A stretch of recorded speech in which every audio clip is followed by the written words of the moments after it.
Romans 13. God's legitimate authorities do good continually. Hello everybody, I'm Jim McCotter. Welcome. The government depicted by the Apostle Paul in Romans 13 continually will do good to the righteous and execute the wicked. Romans 13, 4 through 6 says, "For he is God's minister to you for good. But if you do evil, be afraid, for he does not bear the sword in vain. For he is God's minister and avenger to execute wrath on him who practices evil. For they are God's ministers, attending continually to this very thing." End quote. The government depicted by the Apostle Paul is not one that rarely or even occasionally fulfills its mandate. Rather, it fulfills the mandate during the entirety of its existence.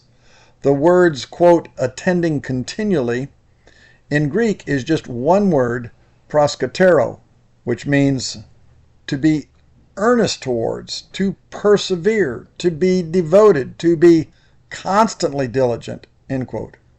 That is, to do good to the righteous and execute the wicked. This is only possible with godly authorities and biblical government devoted to God's law.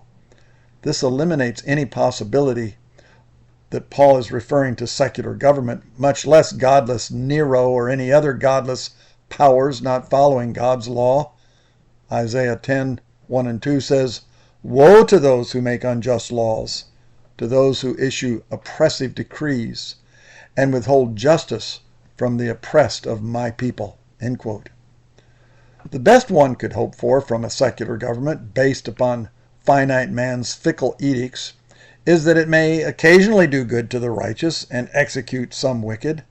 But without God's law as the standard, it's impossible for man to sustain righteous government on any consistent basis. This is but one of many reasons why God's law order is imperative under the new covenant and why every Christian should be promoting it as government and society's standard. Man's endless, fickle laws. The following exposes the inherent volatile nature of man's ever-changing standard and why secular government can never be counted on to do what's right.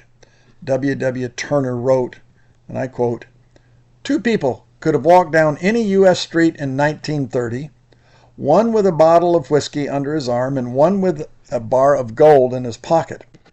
And the one with the whiskey would have been criminal, whereas the one with the bar of gold would have been considered a good law-abiding citizen. If the same thing happened in any U.S. city in 1970, the one with the whiskey would be the law-abiding citizen, and the one with the gold bar would be the criminal." End quote. In a mere 40-year period, man's standard had completely reversed itself. Under biblical law, neither the bottle of whiskey nor the bar of gold is unlawful. The United States Supreme Court reversed itself in 219 cases in its first 212 years. As David Barton wrote, judicial, quote, "standards now change as rapidly as the justices. This causes an uncertainty for society and, in fact, often establishes a dubious standard which, in effect, is no standard at all." End quote. On average, Congress has enacted 4 to 6 million words of new law in each 2-year Congress. The same transposition of ethics has occurred innumerable times under all governments based upon the fickle laws of man. There's no enduring continuity in such capricious, ever-changing laws. Man's law provide a never-ending cycle of volatility. Moreover, whenever a biblical government ceases to perform in the fashion Paul details, it ceases to be the government that's depicted in Romans 13. It has ceased to uphold what made it a biblical government, that is, its devotion to God's law.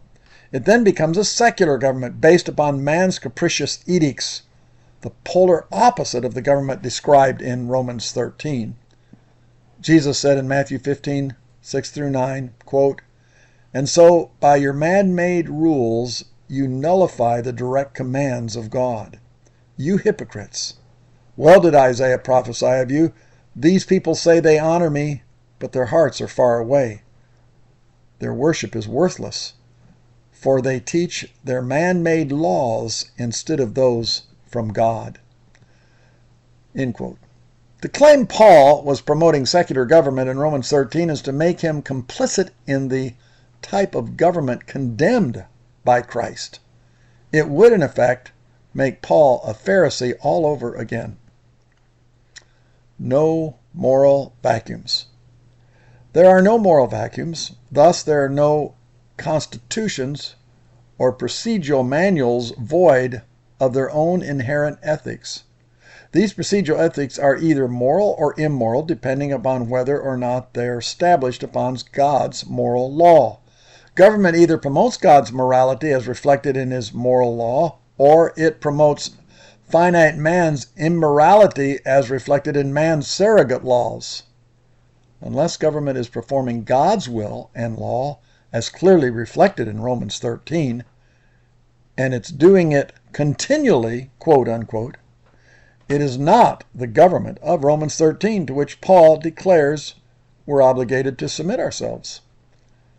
Isaiah 1:10 and 8:20 says this, quote, "Listen to the Lord, you leaders of Sodom. Listen to the law of our God, people of Gomorrah.